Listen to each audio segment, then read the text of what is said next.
These haunted and evil places in Texas are not only hiding evil spirits, but the devil himself, starting with Skinwalker Cabin. The Skinwalker Cabin is located in the town of Wimberley and is said to be haunted by a malevolent entity known as a skinwalker. According to Native American folklore, a skinwalker is a type of shapeshifter that can take on various forms, including humans and animals. Now, the myth also behind skinwalkers is that they are witches from Navajo mythology who can shapeshift into animals like wolves, coyotes, or birds, basically to cause harm. They possess supernatural abilities such as speed, mimicry, and mind control. There are many shapeshifting figures in other cultures around the world as well. In its animal form, the skinwalker is capable of inflicting pain, illness, or even fatality on its victims. The skinwalker can also possess humans and cause them to behave in very unnatural manners. Now, the skinwalker is typically seen as a malevolent,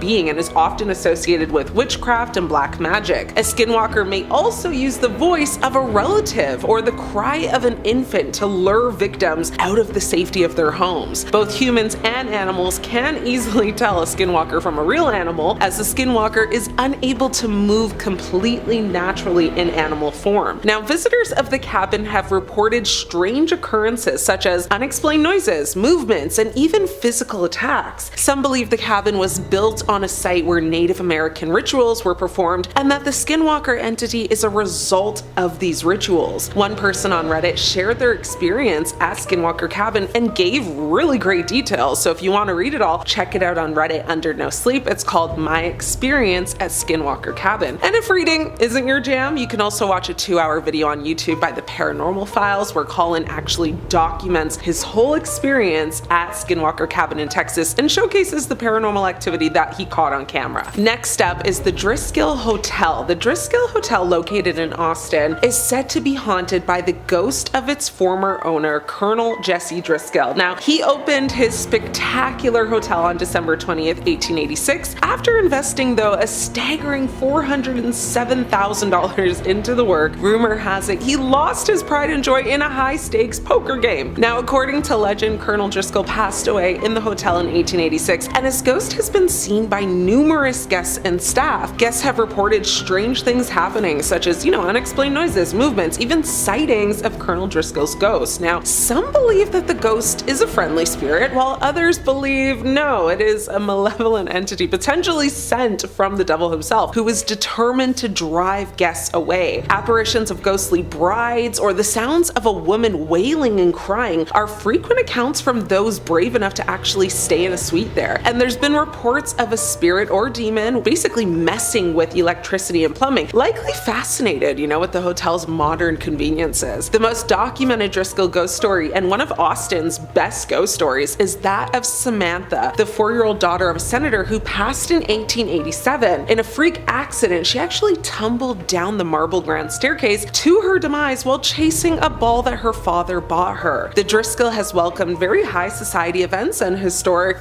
political events over the years. In 1934, Lyndon Baines Johnson met his future wife Lady Bird at the Driscoll. He later used the hotel as his headquarters as well for the White House Press Corps. Now, this haunted hotel has a total of 189 guest rooms and daily history tours are available. So if you're ever in the area, give it a go. It's free for guests and $20 for non-guests. Next is the Yorktown Memorial Hospital. This abandoned hospital, which served as a rehabilitation facility, is said to be a hotbed for ghost activity, with many people claiming to have experienced paranormal phenomena. Now, people who managed to get inside were encountering spirits that may have grabbed them from behind, shoved, and even lightly touched. This is a place where many searching for help seem lost. Their spirits seem to be anything but benevolent. Now, the Yorktown Memorial Hospital dates back to 1950 when construction began, and it actually opened in 1951. Now, the Felician Sisters, a group of nuns affiliated with the Roman Catholic Church, these sisters themselves are said to still be in the hospital, or at least an entity basically masquerading as the nuns is there. An apparition of a nun in full habit has been seen many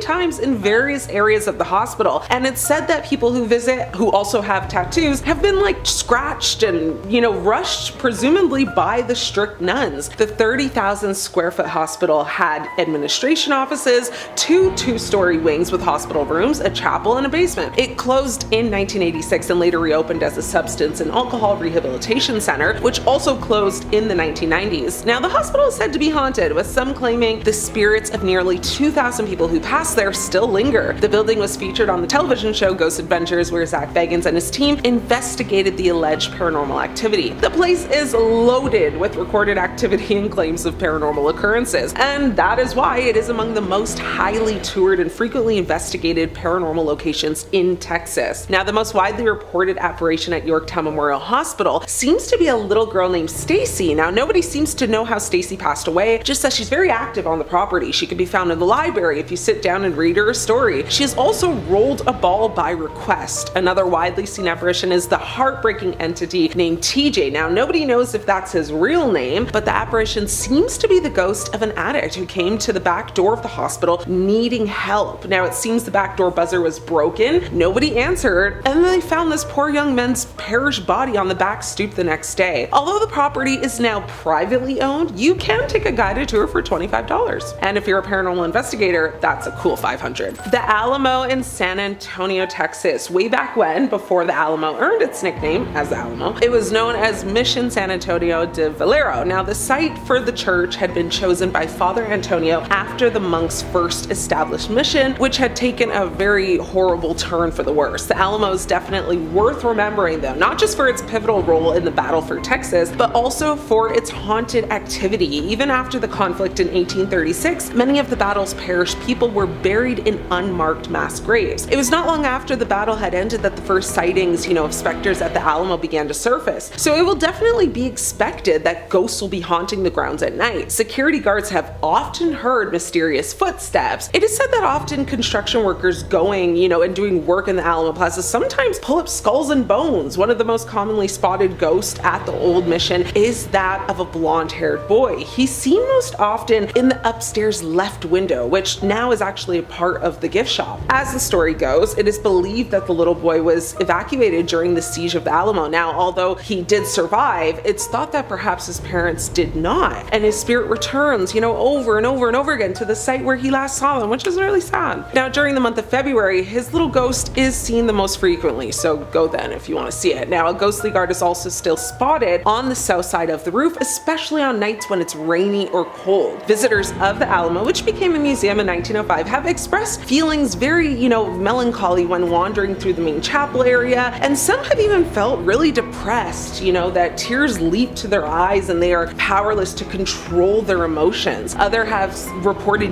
hearing voices, whispers, as though the spirits are still experiencing the worry of the impending, battles and footsteps that are lurking. Lastly, we have the Goatman Bridge. Now, this bridge was originally named the Old Elton Bridge, and it's located in Denton, Texas. It was built for horse carriages and later automotive, vehicles. However, the Goatman's Bridge was also the site of a terrible assassination. In 1938, a group of Klansmen, also known as, the Triple K people, assassinated a very successful African-American goat farmer, Oscar Washburn. Now, many who have crossed at night have claimed to have seen, instead though, the demonic figure of a man with a goat's head waiting for them at the other side. So we don't know if it's Oscar or not. Now, it is said that his spirit haunts the bridge almost nightly. Legend has it, if you cross the bridge at night with no headlights on, you will encounter the spirit of the Goatman. Now, whether he is evil or not is anyone's guess. Those who have passed through this Texas haunted location have reported seeing random bright lights, feelings of being touched and grabbed by a mysterious person. Some have even reported having rocks thrown at them. Alternate versions of the ghost story have, also circulated, including one that suggests the bridge is actually haunted by the Goatman's wife. Another story blames the work of Satanists. Now, most versions of the tale tend to include a warning that knocking 3 times on the trusses of the bridge runs the risk of bringing out the Goatman, so don't do that. Over the decades, there have been numerous alleged sightings of a ghost-like apparition with a goat head just haunting the area. Some locals have even claimed to see glowing eyes staring at them on the bridge, while others have claimed to hear splashing in the creek basically below them, following a very unsettling laughter. Now, in 2017, BuzzFeed Unsolved Supernatural investigated some of these, kind of claims. Now, naturally, none of the ghost stories surrounding the bridge are based on any specific historical facts. Today, the bridge is only used for foot traffic since a replacement bridge was constructed nearby. Which spot in Texas will you be visiting, or which one have you already visited? Let me know. Thanks for watching. I'm your host, Ashley. Until next time, stay scared. These haunted museums are hiding artifacts cursed by the devil himself. First up, the Dybbuk box. Paranormal investigator Zach Bagans opened his very own haunted museum in Las Vegas in 2017, which is home to a number of items that supposedly have. One thing that's housed there is the Dybbuk box, a wine box that is said to be so haunted by a Dybbuk, which is an evil spirit who is supposedly able to possess people. In fact, the box served as the inspiration for the 2012 movie The Possession. Now, the item came to fame when it was listed on eBay along with a creepy story about its past and was eventually donated to Bagans for his museum. Side note, kind of, well, you know Post Malone? Well, apparently he has actually been cursed by the Dybbuk box. He was at the museum when Bagans decided to take the plexiglass cover from around the box and actually touch it for the very first time. While he was touching the box itself, Post Malone actually grabbed his shoulder, enough apparently to transfer the curse. The Thurber House in Columbus, Ohio. James Thurber lived in the house from 1913 to 1917, and during his time there, he suffered from various health issues, including a detached retina, which left him almost blind. In 1915, Thurber's brother, William, passed away in the house due to complications from a burst appendix. Currently, the Thurber House is a museum dedicated to the American author and cartoonist who lived there and even experienced ghostly encounters of his own. But centuries ago, the property was built on traces of the Ohio Lunatic Asylum, specifically near the State of Ohio Asylum for the Insane Cemetery. Now, in 1868, the Ohio Lunatic Asylum burned down and the land was divided into 3 residential parts, one of which later became the Thurber House. People who visit the house say they've seen books flying off the shelves and heard footsteps on the back staircase, as well as doors creaking and doors opening and closing on their own. While there's rumors some of the ghostly activity is Thurber, others wonder if it's the distressed spirits from the psychiatric hospital that used to be on the grounds. Licking County Historic Jail in Newark, Ohio. At least 22 confirmed fatalities happened at Licking County Jail, which opened in 1889, and it's said to be one of the most haunted places in Ohio. The 3 sheriffs and 19 inmates who met untimely demises at the jail are thought to be some of the source of most of the building's ghostly activity. There are reports of disembodied voices calling out, cell doors slamming shut on their own, plus sounds of footsteps and kind of jingling keys. It was built in 1889 and operated until 1979, and during its 90-year run, it housed thousands of inmates, all for various crimes, of course. The jail witnessed numerous tragic events, including riots resulting in fatalities, escapes, and even executions. The traumatic energy from these events have had a lasting residual energy that's felt throughout the whole prison. The jail has been investigated by numerous paranormal teams, including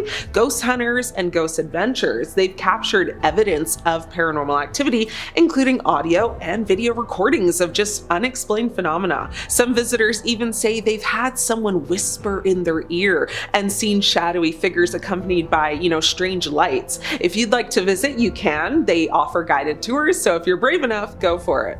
The Ridges at Ohio University in Athens, Ohio. The 700-acre property was originally the site of the Athens Lunatic Asylum, opening in the 1800s, built exactly in 1874 for the purpose of providing care and treatment to the mentally ill. The asylum eventually closed down, and the vacant land and buildings transferred to Ohio University around 1993.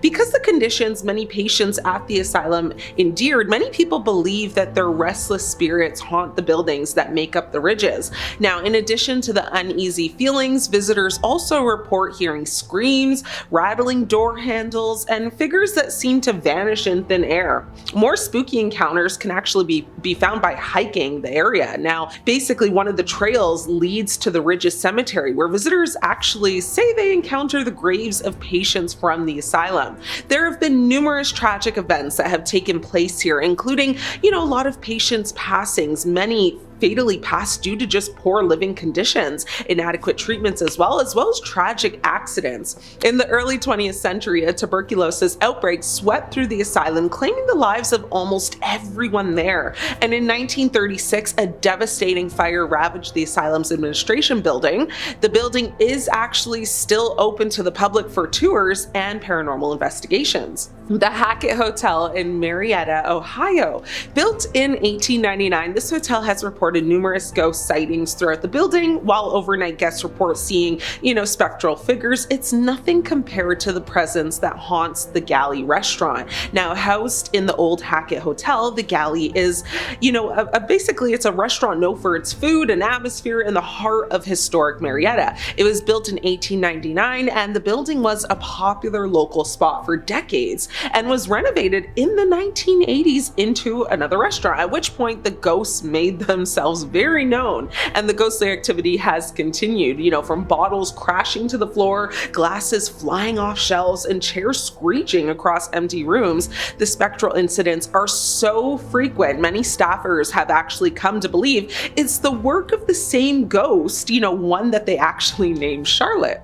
The Franklin Castle in Cleveland, Ohio. Starting in the 1960s, people reported flickering lights, sound of crying babies, and even the ghostly image of a woman in black, who some believe is the ghost of Hans Tiedeman's wife, Louise. Now, Hans Tiedemann was a wealthy German immigrant who built the home between 1881 and 1883, but his wife, Louise, passed in the house in 1895. He actually lost many of his family members in the house, including his own daughter. Hans passed himself under very mysterious circumstances in 1908, with some even speculating that he might have been assassinated.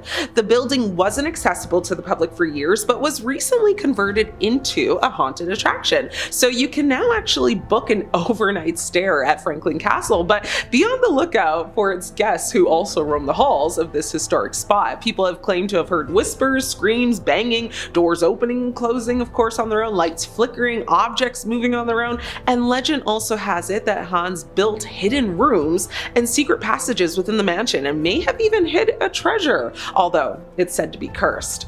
Collingwood Arts Center in Toledo, Ohio. Now, the Collingwood Arts Center is not only one of the oldest buildings in Toledo, but it's also considered one of the city's most haunted places. The Collingwood Arts Center is a registered historical site, once home to a convent. Now, past supernatural sightings include orbs being seen and photographed throughout the facility. There's also a rumor the basement is haunted by the ghost of a nun who passed away down in its depths. Now, unsurprisingly, there has been, ghostly sightings of other nuns throughout the building. Both a friendly and oppressive presence have been ascribed to the different specters who haunt the hallways and the attic. Now, there's even been reports of piano music being played late at night. The Arts Center offers ghost tours, allowing visitors to explore the building and experience the alleged paranormal activity. While the tour is spooky, it does not include jump scares, and VIPs can actually gather for, light snacks and drinks tastings and have access to equipment to borrow, so give it a visit.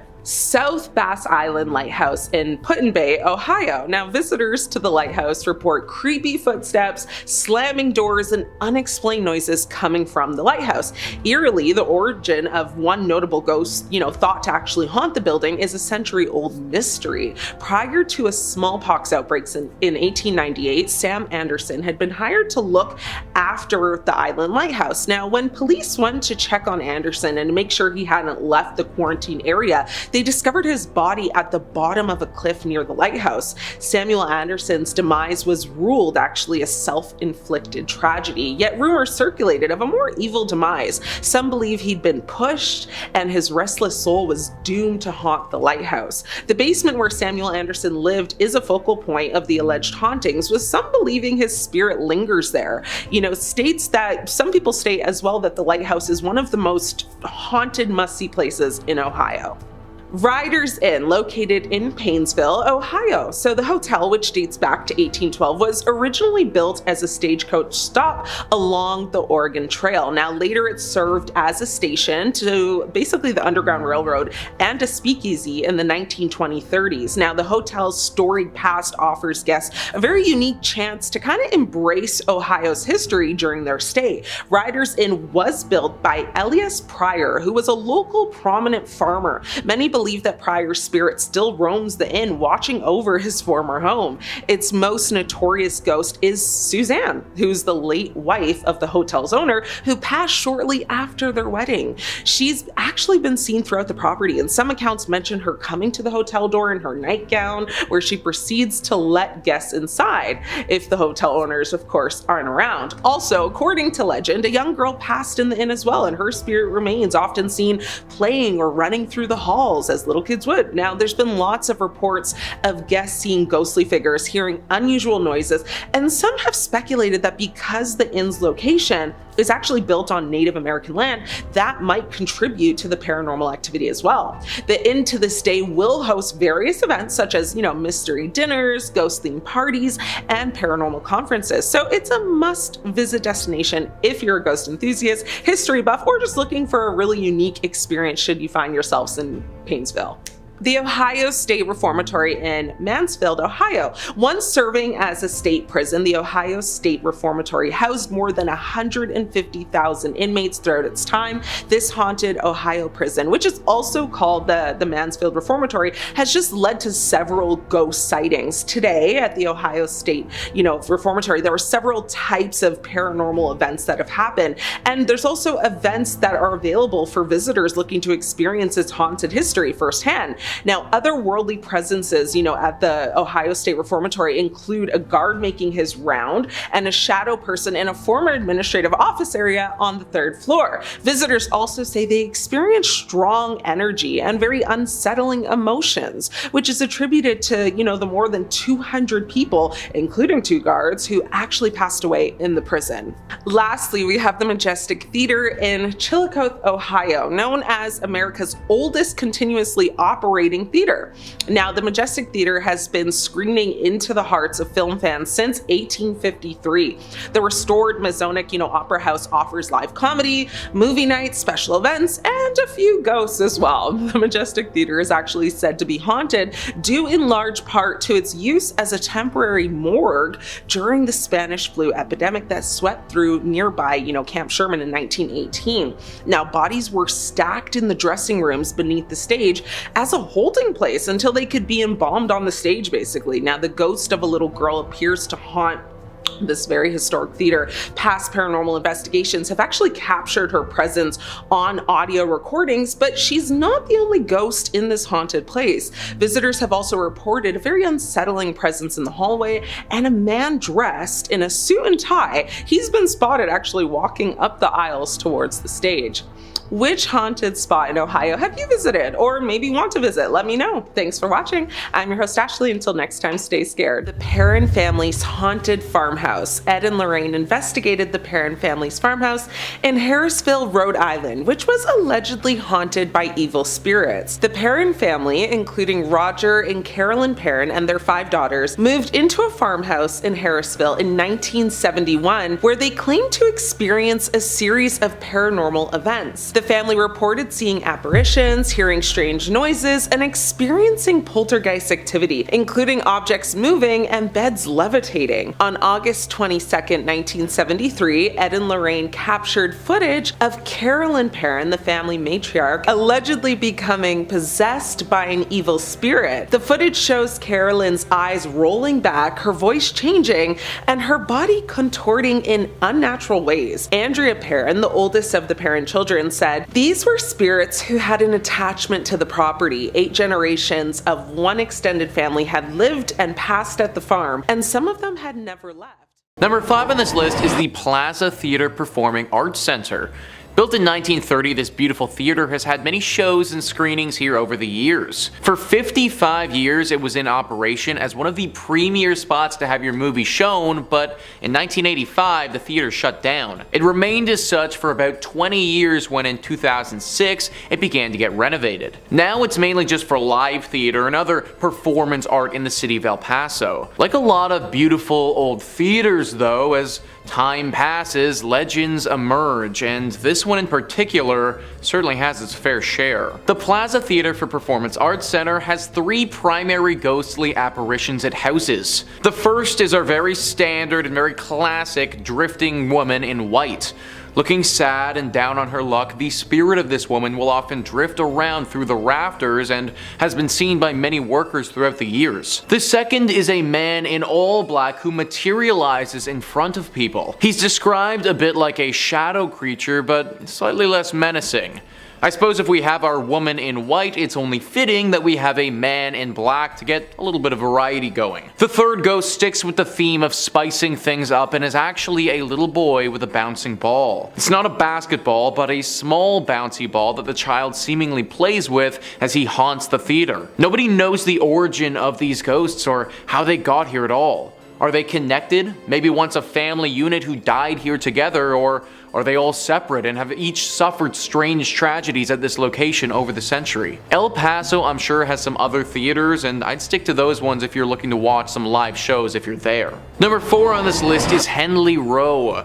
Located on the Texan island of Galveston on the Gulf Coast, this is the most famous haunted spot for locals in the region. Texas Highways writes, "It's not surprising that Henley Row is a hotspot for supernatural activity. Completed between 1855 and 1858 for shippers and cotton brokers, it was the town's tallest structure during the Civil War. The roof doubled as a Confederate lookout for Union ships. Galveston and nearby barrier islands, history have been laced with tragedy. It was the site of a bloody Civil War fight, and serial epidemics of yellow fever decimated the populace. Hurricanes blast through regularly. The 1990 storm left up to 12,000 casualties in the worst natural disaster in U.S. history. No wonder Texas writer Brian Woolley called Galveston an old cemetery with a beach attached. The resident ghosts of Henley Row represent aspects of Galveston history. There's the Confederate soldier seen on the roof and around the building. The bloodied teenage factory worker is a vestige of the building's cotton grading days. The lady in white and the running and playing little boy and little girl are thought to be 1900 storm victims. The upper floors house apartments and offices now, but Henley Market's glass ceiling reveals views of stairs and landings. During renovations, workers reported tools mysteriously moving around. Staff recall other spooky experiences as well. Some years ago, a friend gave her old photo of Dr. Wilbur from a house on Church Street that's always displayed in the shop. When Hurricane Ike inundated the building with 10 feet of water in 2008, the photo went undamaged while many other things were destroyed. Every year on November 1st, employees construct an elaborate Day of the Dead altar that includes the photo and lighted candles. Before closing, the staff follows a 3-person backup routine to ensure the candles are completely extinguished, even dousing them with water. Yet almost every single year, 1 or more candles are burning the next morning. I can't imagine working at a place where we had to light candles for our ghost altar. Like, that action alone would make me want to quit immediately. I suppose the one good thing is that the ghosts here don't appear to be particularly evil or wanting to inflict harm. Still though, waking up and heading to work is already a tall task as it is, but knowing that there's a dead little boy and girl waiting there, yeah, that's a solid no-go for me. Number 3 on this list is the USS Lexington. The ship has its own museum dedicated to it now, and it is 100% haunted. The decommissioned World War II aircraft carrier is riddled with different phantoms. This museum is literally said to receive, on average, hundreds of reports of ghostly apparitions in 1 year. That is so much supernatural energy that is just congregated here. Now, World War II was obviously an awful time, and if this boat played a major role in the Battle of the Atlantic, which I imagine it did, then it assuredly saw its fair share of tragedies. The ghosts are not quiet about their presence, they make themselves very known. One of the most famous ones resides in the engine room. Apparently, visitors will go there and a spirit will form explaining the engines and how they work. Then, when his lecture is over, poof, he will be gone in a puff of smoke. There's also a general sailor that walks around the ship and is actually said to be rather helpful. However, with these tame ghosts, there are some troublemakers as well. Small items that you may have on your person, a wallet, a watch, a phone, a keychain, anything like that are often reported missing after people get on the ship. If you do intend to go here, then hold on to your valuables very closely and get ready for a long lecture on engines. Number 2 on this list is Bragg Road. For over over 100 years now, this road has been haunted by a very strange and ghostly light. It's been seen by hundreds of people during that time, and nobody can explain it. Texas Highways says, in the heart of the Big Thicket is Hardin County, and in the heart of Hardin County is the infamous Bragg Road, home to countless sightings of the ghost road light that appears to nighttime travelers on the road between Saratoga and the defunct village of Bragg Station. Before the current road was built, the Arrow Strait clearing served as Santa Fe Railroad's branch line built in 1903. From its inception, locals considered the line haunted by Mexican laborers murdered by a thieving foreman, a deserter shot by Confederate soldiers, a hunter lost forever in the woods, and a decapitated railroad brakeman searching for his head. But all the stories share a common theme: a floating orb of light. The road replaced the railroad tracks in 1934, but the light remained, seen by hundreds of people over the decades. In the 1960s, Archer Fullingham, editor of the County News, spread its notoriety in articles. National Geographic published a clear photo of the light in a 1974 feature about the Big Thicket. Texas folklorist Francis Albernithi documented sighting stories from the old-timers and young folks alike. In 1997, Hardin County designated Bragg Road as Ghost Road Scenic Drive Park. A pretty road through the woods in the daytime turns into a spooky spot for supernatural sightings by night. Word is the most auspicious times to see the light are on moonless autumn nights. What the heck is this light that has been haunting this place for all these years? Even National Geographic, a very highly reputable column, has posted stories on it with actual photos including it. If it's a manifestation of some of these ghosts, then which ghost is causing it, and maybe more importantly, is it dangerous? If you want to find out, then you need to head to Bragg Road and look for yourself, but I wouldn't recommend it, honestly. And finally, number 1 on this list is the Yorktown Memorial Hospital. This hospital is definitely up there as one of the most haunted spots in Texas, and could even make a play for the most haunted spots in America. It was built in the 1950s and managed by the Roman Catholic Church for a few decades before eventually closing down in 1986. Then for 8 more years until 1992, it was a drug rehab facility, but finally in 1992, it closed for good. Since then, it's been abandoned and gained some very serious ghostly legends by the locals. One of the most famous demonic creatures that resides here is this black specter with bright glowing red eyes. It's not shy either and will attack you if you're here alone or in a vulnerable state. This is the most famous of the presences here, but it isn't alone. The ghost of a man who appears to have a bullet wound directly in his forehead is also said to live here. His ghost is a lot less forceful than the dark demon though, and is said to just show himself to visitors rather than attack them. The spirits of nuns are said to be on the 2nd floor though as well. These spirits are similar to our demon creature and will claw and scratch at people who decide to come here. Along with all of this, we also get our classic indicators of a haunted location, such as feelings of despair as you walk through, temperature changes, and moans echoing throughout the building. Avoid this place at all costs if you want to keep a tight grip of your sanity.